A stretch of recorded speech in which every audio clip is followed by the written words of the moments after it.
1 month from now, we are faced with a situation where we have to go to war against any of our neighbors, can we raise an army to defend this country and safeguard the lives, property, and freedom of the Filipino people?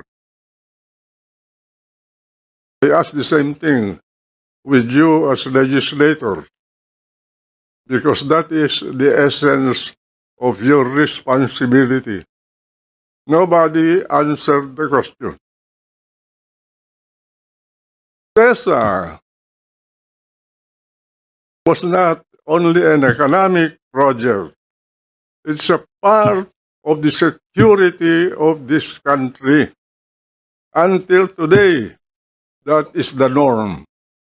And I do not know why people want to destroy it. I created that upon the behest of the president then. She sent me around the country to find places in the country that can be developed economically so that we can spread the risk of economic development in case of calamity or in case of a war. And we identified Kasambalangan, which is now Port Irene. We identified Giwan. We identified Zamboanga. We identified Antique. We identified several others. So that the economic development of the country is balanced, and if something happens in one place, it will not affect the others. What are you doing today in this country? You're bunching all the development in the western part of the country, put all the money of the people that are starving to pay their taxes in a risky place of this country. In case of war, the western part, western flank of this country will be blockaded, all those investments will go to naught, and the people will starve to death. Can you imagine that? That area is the anchor of the safety and national security of the country, to protect it. We have no enemy that can attack us from the east. We have no, our enemies may come from the south, from the southwest, from the west, from the northwest, and none in the east and the north. So when we do our things as legislators, I'm leaving you. I might be dead tomorrow. I will not care, but you have to care about your children and grandchildren. You must always think of country first. How to provide them with their livelihood and how to keep them safe from other countries. Every country around us is our enemy, potential enemy. No exception. And that's why, may I beg those who have in their minds to destroy CESA, to stop it. There is a purpose for CESA. Until today, that purpose is being pursued. That's all the message that I want to leave you. Thank you, sir. Rest assured that every member of this committee will bear in mind that country first. Yun din po ang aming pinaglalaban dito, that we will be fighting for this country. This is the only country that we have. And basically, napag-usapan po yung CESA, the APAB, and the APECO. And now we will be, actually, medyo hindi na po siya germane doon sa pinag-uusapan natin sa PAGCOR. But we have seen that the IGL, which is the interactive gaming license that was issued by CESA, is just a part of the whole economic package of CESA and all other economic zone. and thereby the project, which is highly regulated and territorial. With that, we agree with the good senator the purpose of trying to scatter the economic zone in the different part of the country. But our discussion will only focus on the ills of these POGOs. And if the CESA and all other economic zone have a good template on how to do it, then it is incumbent upon us and upon you to discuss it thoroughly for us to understand how it works.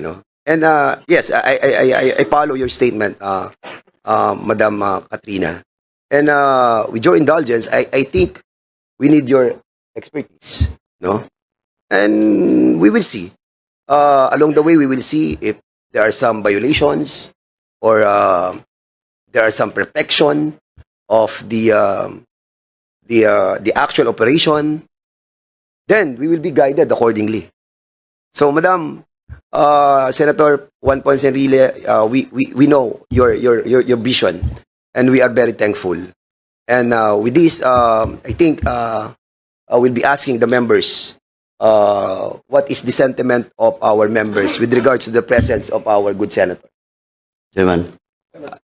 Yes, Deputy Speaker Albano, please. Thank you, Chairman Dan. First and foremost, magandang umaga. Mr. Senator, you are our idol in Region 2, coming from Isabela. You are our true leader there, and we always follow what you say. Bilib po ako sa sinabi nyo dahil totoo po yung sinabi nyo, yung CESA po is a very important hub and industry for the Philippines and especially for Region 2.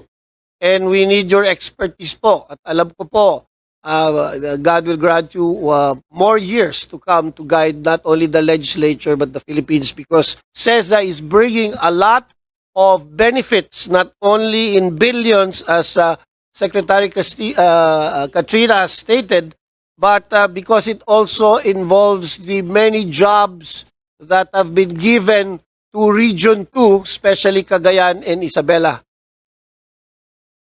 Mr. Chairman. Yes, sir, you're recognized. Nung dumating dito ang mga Amerikano, paano nila na-capture itong Pilipinas? Dinakade nilang Manila Bay. Sino yung admiral ng Espanya, hindi makagalaw. Diwi. Kung magkagerra at i-blockade ang magmula sa Palawan hanggang sa pasukin ang Pilipinas, anong puerto ang open para umandar ang ekonomiya ng Pilipinas? CESA po. Wala. CESA. Maybe if you can develop something in the Bicol region to access the Pacific. CESA is the most strategic port for this country. That area from Pagudpod all the way to Kasiguran in Isabela, that portion is an area that can support 50 million Filipinos economically.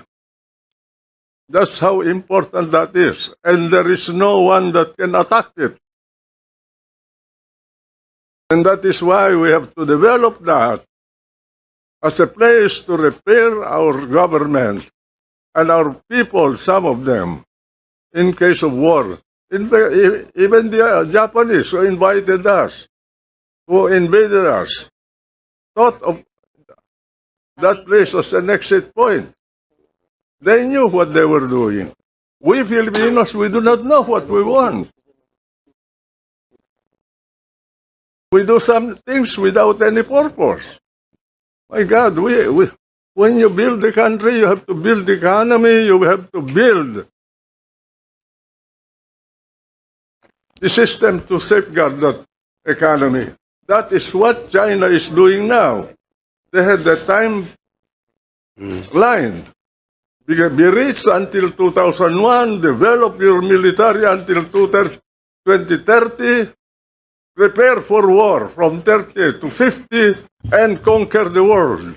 That is their purpose. Thank you, Thank you, Mr. Senator. Thank you, Mr. Senator. Yeah, and they can defend these opening remarks.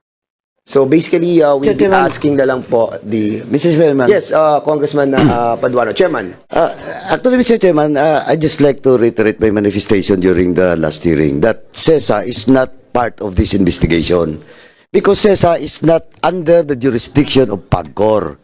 And this investigation should focus on the 402 illegal POGOs.